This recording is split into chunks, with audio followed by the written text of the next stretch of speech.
let's go ahead and give Jerrianne a welcome. Thank you. Thank you, and good afternoon. Can everybody hear me okay? All right. Now, we did have some handouts. Thank you for passing those out. And what they are is fact sheets. One is a fact sheet for the Statewide Mutual Aid Act itself, and the other one is a fact sheet for the rules that we had to go with the act itself. And so anyway, please feel free as we go along to ask any questions. This is really informal, and it's pretty cut and dry, as most things are like this as far as acts and rules. So if you don't understand something, please raise your hand and I'll do my best to answer your questions. We're going to start off with basically just talking about what the act itself does, and this is on that fact sheet for you. First of all, it identifies all the political subdivisions within the act itself. It also defines terms, as you see all acts do. It also talks about and defines the Statewide Mutual Aid Act Committee. It defines what DEM, or the Division of Emergency Management's duties are.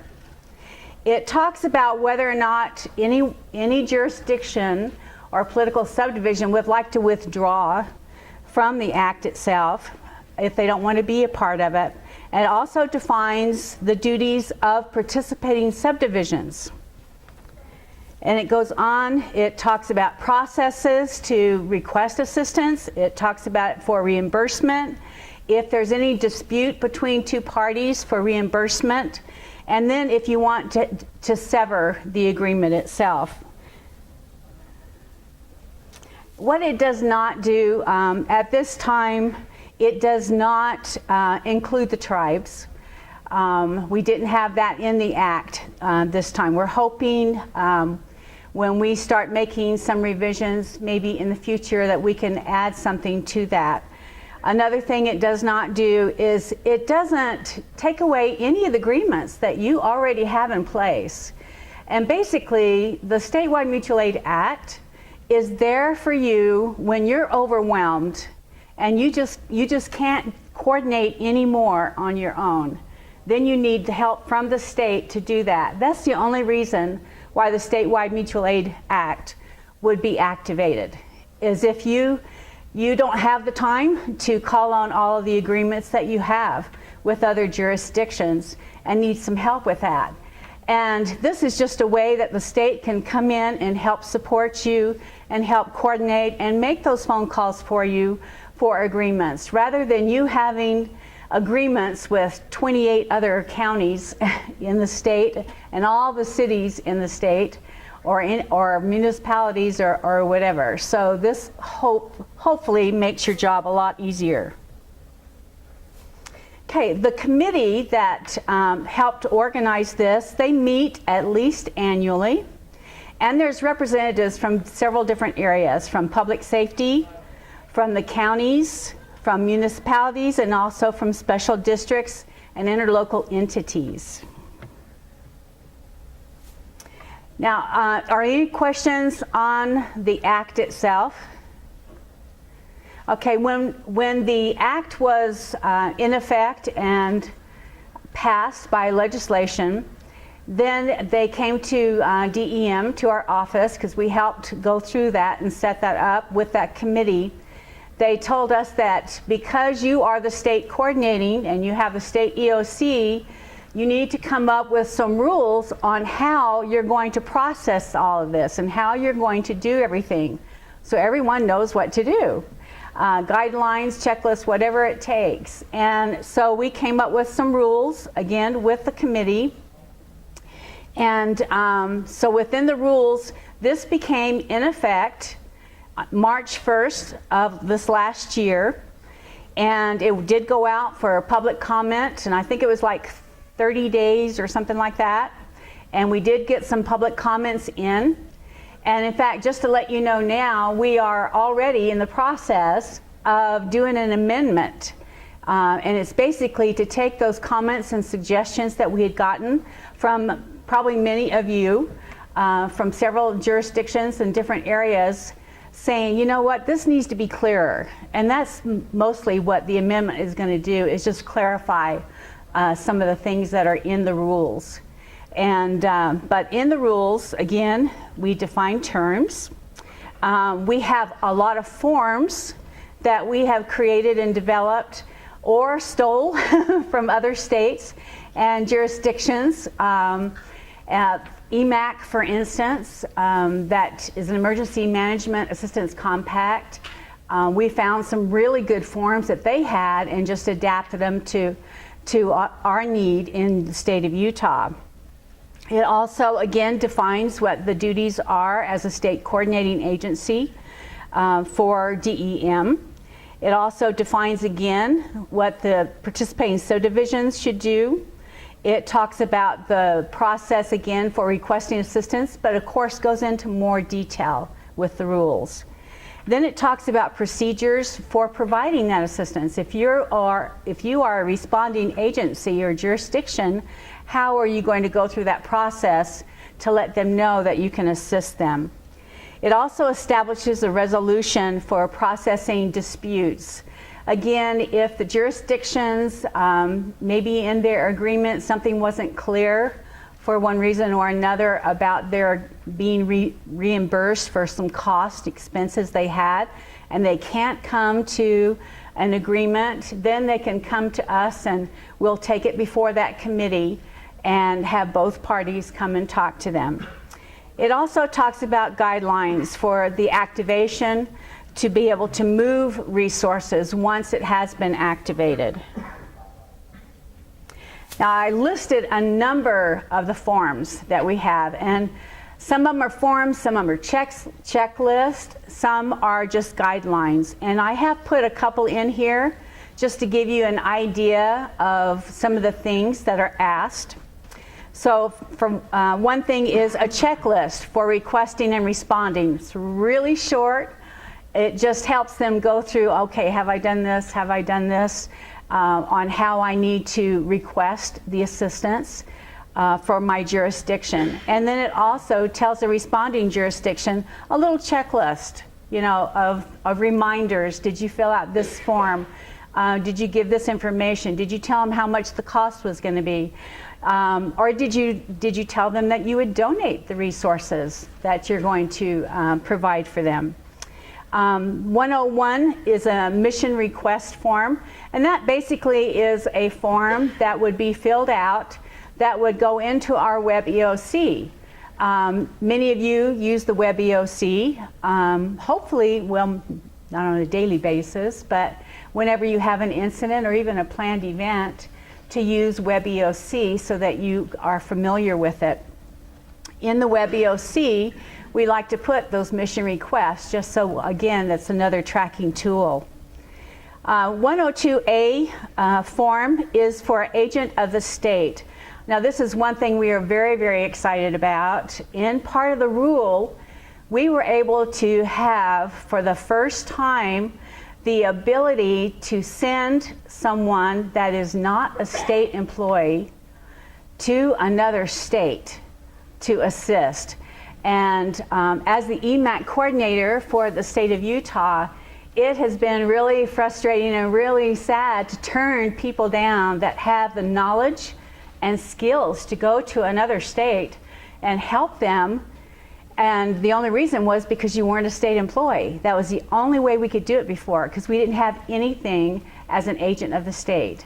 And because our rule became in effect last March, in that rule, we had put in that provision that we have an agent of the state. And so it's very exciting now that we have that ability to do that. We also have the ability to send someone as an agent of the state within the state. So not only to go to another state for an EMAC assignment, but also in the state as well. Then our 103 form talks about pre-deployment. So you, as an individual, what things do you need to do before you're deployed? Well, you want an orientation. You want to know what is going on in that area that you're going to be deployed to. you want to know what to expect. You want to know who the contact person is, where you're going to be staying, lodging, all of those. So it's just kind of a checklist for you. Some of these are required things that we're asking when the Statewide Mutual Aid Act gets activated, and some are just optional. They're available for you to use. The Form 104 is for a mobilization sheet, and that's basically just, again, keeping track of when people are deployed. Same with the 105, personnel location. So we know what hotel they are, so we know that everyone is being taken care of. 106 talks about resource availability log. We have many times that another jurisdiction, when something happens in another area, and the other jurisdiction is not affected, we'll get a call from them and say, you know what, I see that such and such is going on in Cache County or whatever, and I have these resources that they might be able to use. And then we can put that on that log, and so when the request comes up, or when we talk to them, say, do you have a need for this particular resource? So this is going to make it really nice too, that we automatically can be proactive and have some resources available. And then tracking those resources. Once they have been deployed and used somewhere, we know exactly where they are.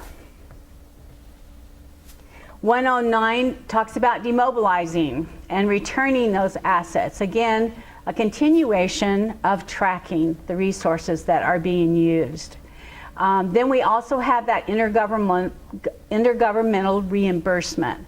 And that's where at the end of that mission that you're doing, then they need to know how much it costs you. You know, what did it come out of your pocket? A lot of times, and I'll just tell you right now, for EMAC, if you're going to go out of state to another state, one of the things that a lot of the states do is they'll say, we will send one of our employees to help, and the only thing we're going to ask you for their pay is their overtime. That really, of course, looks really nice for that other state to say, oh, okay, they're going to donate the regular pay and we just have to pay the overtime. And that really does help that other state a lot in a couple of ways. One is, of course, the cost, but it also will make them say, oh, well, this other state says we have to pay everything.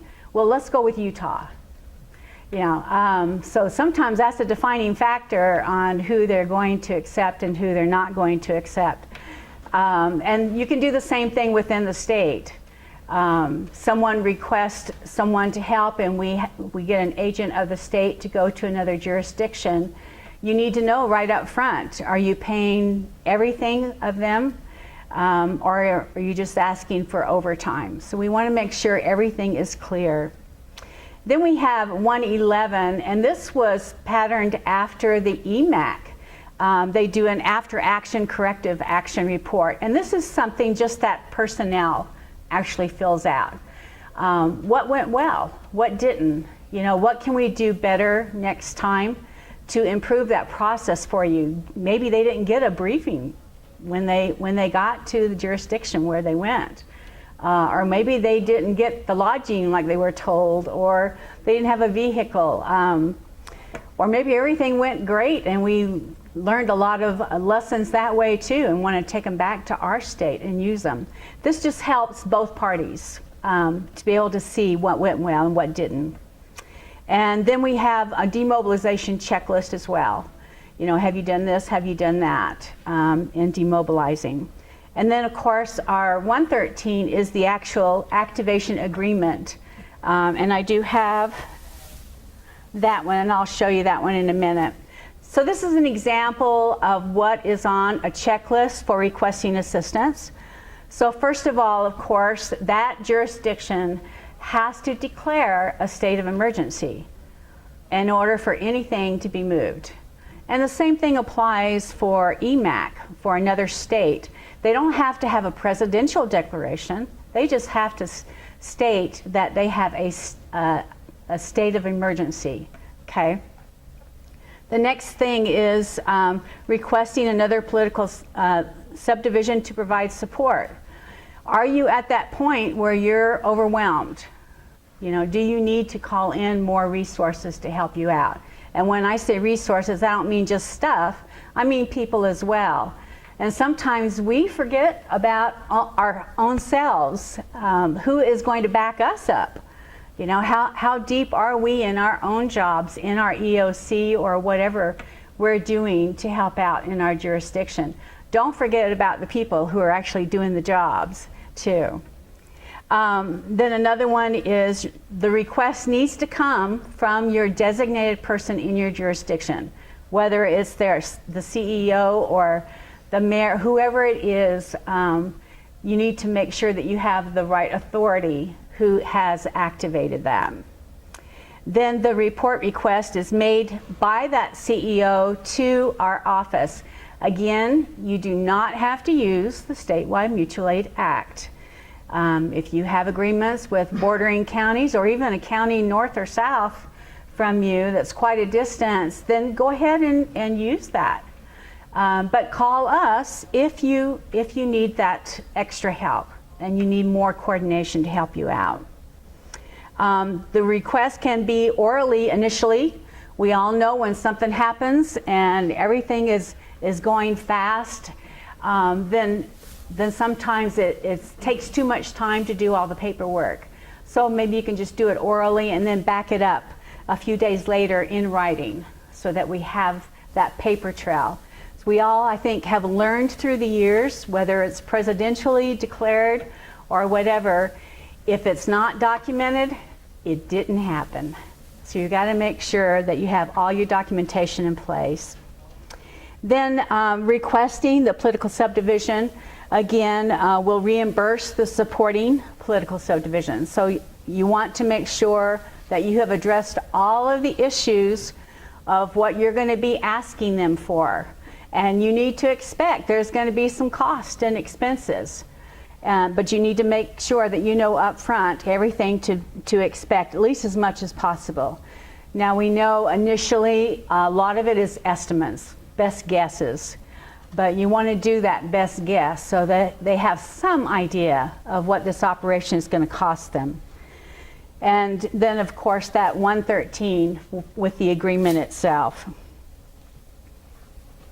This is basically what the agreement looks like, and kind of hard to see, but at the top on the left it has the requesting jurisdiction, who the contact person is, their phone number, their email, the start date of when you want them to help, when you want the feet to hit the ground. And then on the right hand side is that responding jurisdiction. So you have asked for another county, for instance, to assist you. This is where they would fill out the same information, and then you need to put, of course, the end date. How long do you expect them to go out? Now, again, if it's for EMAC and you're going to another state, the usual time is 2 weeks. And sometimes they'll ask for an extension, and it just depends on that personnel's employer if they're able to do that or not. The same thing can apply. There's no written thing within the Statewide Mutual Aid Act saying how long you can use that resource. So that's the agreement that you have to come up with. And then this basically just talks about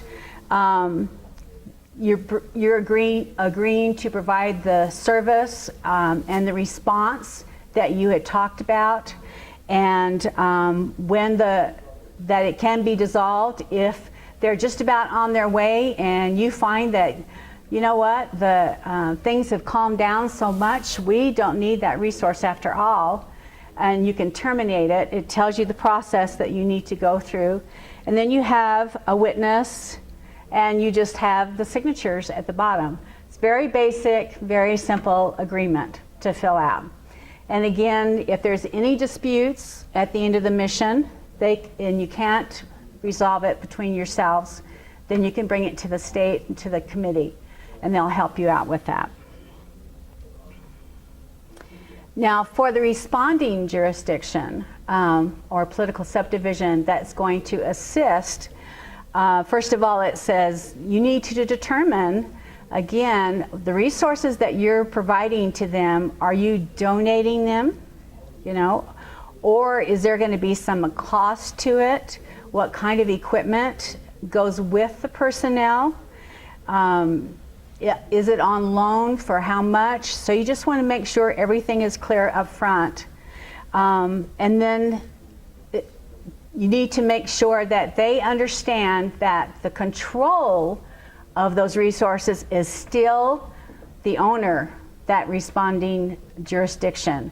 But the operational part of it, how it's being used, is up to that requesting jurisdiction. Does everybody understand that? It still belongs to you, and you still have a say on it. But while it's being used, they use it the way that they need to use it. And then, of course, the responding political subdivision asks for reimbursement for any loss or damage. You need to make sure that it's clear what has happened to the equipment and the resources. And then request for reimbursement is followed up by procedures and the criteria that's set up in the Act itself. Another thing is determining if the requested resources, again, will be donated if they're perishables. And then also signing that activation agreement. Now, this is just a sample of the reimbursement form. It gives a mission number, who the requesting jurisdiction was, the responding jurisdiction, the dates of the mission. This is just kind of a cost worksheet. What the personal cost was. Is regular time included on that, or overtime, or both? If there's any donated cost to that for that personnel, and then it talks about their travel cost, any equipment that they might have brought with them and used, if there was any contractual cost, any other commodities, and any other cost that's not mentioned anywhere else. And then that's also turned in. Short and sweet.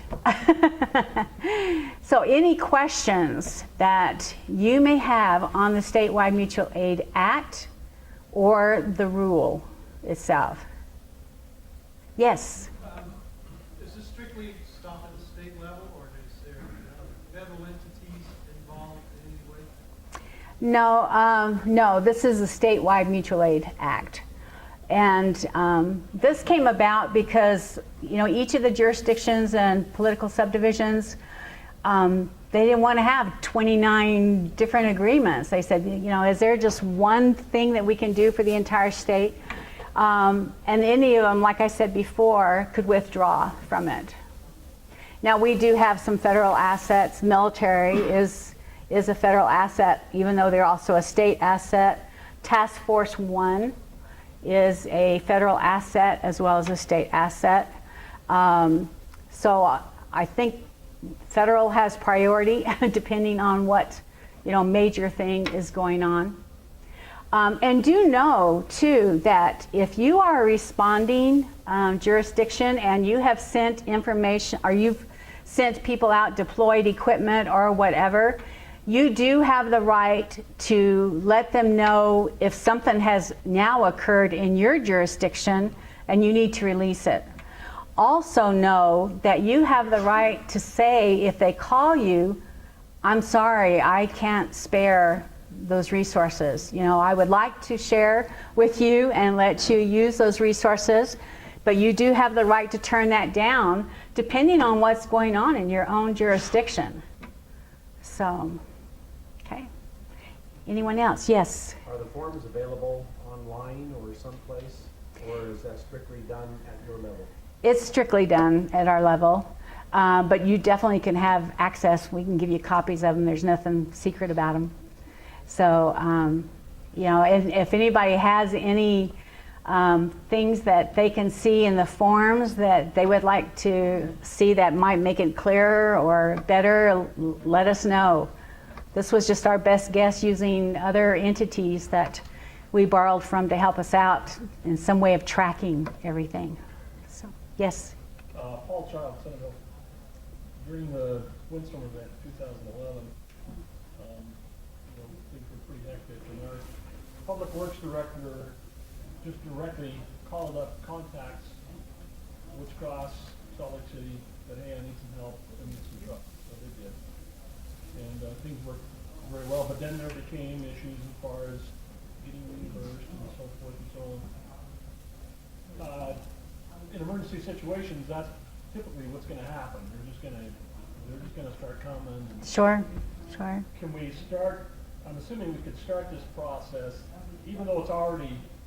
Well, I should maybe not start the process in the right. Start the process with getting the documentation and getting the act going, even though we've already started on our own to begin with, and employ the act as we're going along.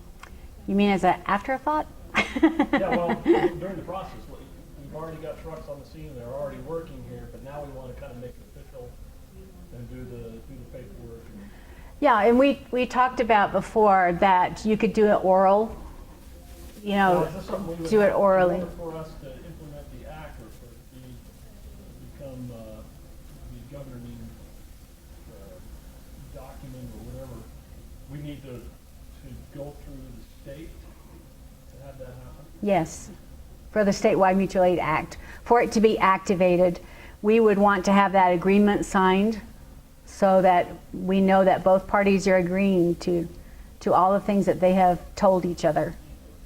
So that just helps you at the end of the mission, like exactly like you were just saying, when you get to the point where, okay, the mission's over, now we need to look at reimbursement, that just gives you another party that knows what happened. Yeah, there was a lot of But- damage and so forth to their equipment as a result of the trees being banged around on them and so Yeah. forth.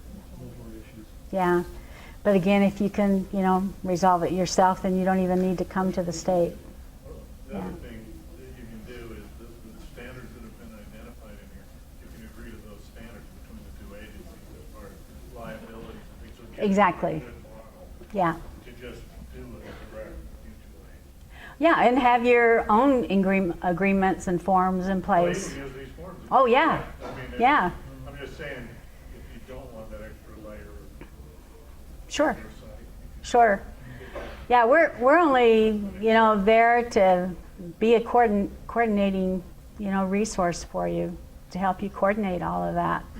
And we just want some means of being able to track all of that. Any other questions or comments anyone has?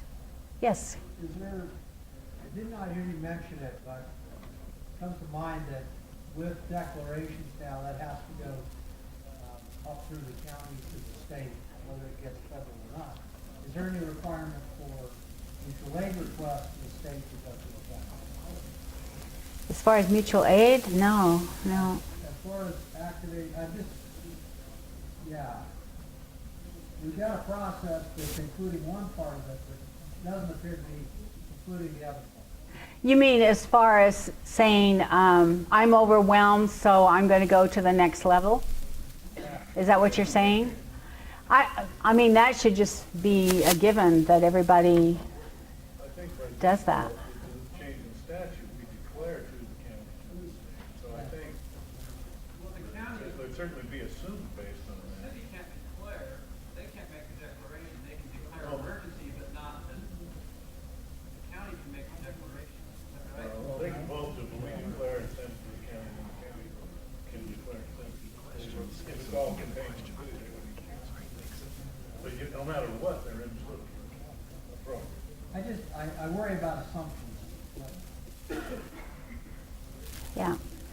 Now, Chris, tell me if I'm wrong, but in the amendment that we're doing, we make it clear city, county, state.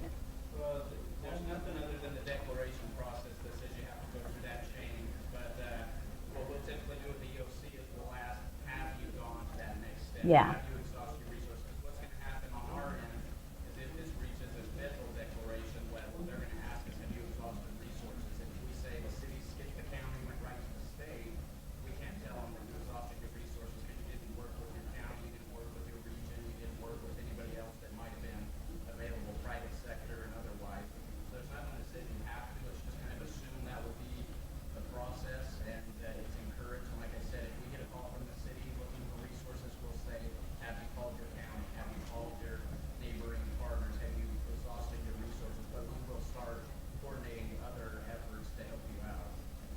Okay, did everyone hear what Chris was saying? He was saying the only requirement is if it's a declaration to go through that process of city, county, and state. And if a jurisdiction does come to the state, for instance, a city, then one of the first questions we'll ask is, well, did you notify your county, you know, that you're overwhelmed and you need more assistance? So, yes, Scott? I'm the liaison for down Region 4, down the southern end of the state, and in the last, since I've been down there, we've had 3 declarations. We've worked them up until they become federal declarations, and that's the process we went through. A city declares, then they run out, so they go to the county, they run out, then we moved it up. But an important point that I wanted to make here is that I didn't quite understand. I learned a lot about this Mutual Aid Act because when the federal people came in and we did assessments for the damages, and then when it got ready to get down serious about, you know, neighbors don't like to charge neighbors, right? I mean, that's what we do. Mutual aid, you go over, you help your neighbor, you don't charge them. But when FEMA comes in, you can look at a couple of different things. The way it's charged. Well, we had some small communities that sent people over to help on one of our disasters, a flood that was down there. And because of that mutual aid agreement with the state, those small communities didn't have to charge their neighbors, but they were being able to recover the funds for their personnel and equipment and materials they used because we had a mutual aid agreement in the state. We didn't have to do anything special. It didn't have to be activated. It didn't have to have signatures. It didn't have to track a bunch of paperwork.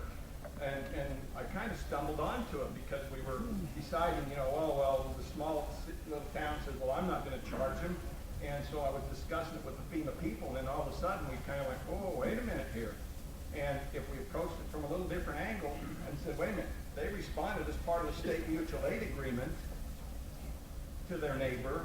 Now, they weren't like a contractor coming over and then would have to bill, and then, you know, they'd have to, the split, they wouldn't have had to absorb the split. It was, oh, that was part of the mutual aid agreement, so give me all their paperwork, document all the materials, the hours and everything, and we'll reimburse them. Well, you said the key, yeah. It was all because that mutual aid agreement was in place. We didn't have to do anything. It was just because that was in place, they could recover their costs. But yet you did, because what you just said is you had the documentation. Oh, well, yeah. Yeah. They had the document. You have to have the documentation. But we didn't have to all of a sudden sign anything extra special or anything. It was all covered because of the statewide mutual aid act. Do you have to have documentation of a request for them to come out as well? Well, I guess when you say documentation, as it moved from the small town had an event up to the county, there's the documentation. They turned and said, help, we need help. And so then resources throughout the county and other communities that came became responders to that other community. My understanding is ticky-tacky about self-employment, we're going over that. Oh, well, no, it wasn't self-employed. I'm not saying that was happening, but you have to show cause. We did request these guys. Well, it kind of, I guess, goes along with the fact that if this small community exceeds its resources, made a declaration, went to the county made a declaration, it was understood that these people were requested, and that's all we need to do. And so then, of course, you have to dispatch records to show they responded. So that was all it was. Yeah, again, it goes, I mean, it really worked out because the small community, when you look at the equipment, material, time, and everything, it was, you know, I mean, to some people it was a, you know, spit in the ocean. To a small community, wow, that $5,000 to $7,000 really helped us back. And it was that easy. but again, it's because you had documentation Oh, sure. as to when everything was happening and what was sent and everything else. You had some tracking means, yeah. And like we said, you don't have to use our forms. If you already have agreements with the other jurisdictions and you have your own means of forms, just make sure you have all the documentation that you need and tracking your event and what you did and how people responded and everything else. Yes. I'm with the Northern Utah Healthcare Coalition, Can you tell me how this fits in or functions within the healthcare system? Is it strictly governmental agencies? Without the definitions, I don't know who really falls under this act. And then second, does this, you've used the term or mentioned going back and forth between county or neighboring county, but we haven't really talked regional concept. Is it covered to go within the region without having to go to the state level? Or does it still have to go to the state level, or the state be notified? Okay, I'm trying to see if I understand your your question. Are you saying, do you have to go to the state to activate the Statewide Mutual Aid Act, or can you just? Right. If the issue, the crisis is in Weber County, Mm-hmm. and as a region, the Weber County emergency manager requests resources from Cache and Davis and Box Elder counties, does that fall under this mutual aid agreement, or does that request have to go up to the state from Weber County and then back around through the other counties first? No, it still falls under it, right, Chris? The only reason that you would call us is if you needed us to help do all the coordination for you. Yeah, we just serve as a support element, and as far as regions goes, in statute, regions are only defined for purposes of grants, planning, exercise. They're not another level of organization within the city, county, state structure. Right. So there's no requirement for anything. It's just kind of one of those questions we ask, have you exhausted your resources within your region, at your county? But no, there's no requirement. Okay.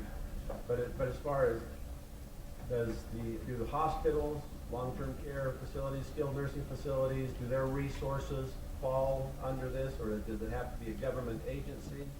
It has to be, a political subdivision, A political subdivision? what they call a political subdivision. Jan, you had a comment? I was just going to say, Kevin, come talk to me, I'll explain it. Jan's got it down. Any other questions or comments? Okay, well, I hope to I hope to hear from y'all. If we have hurricanes and everything else going off in other states and you want to assist, please give me a call and say you're willing to go out, as long as you have your CEO's approval. So thank you very much. Appreciate it.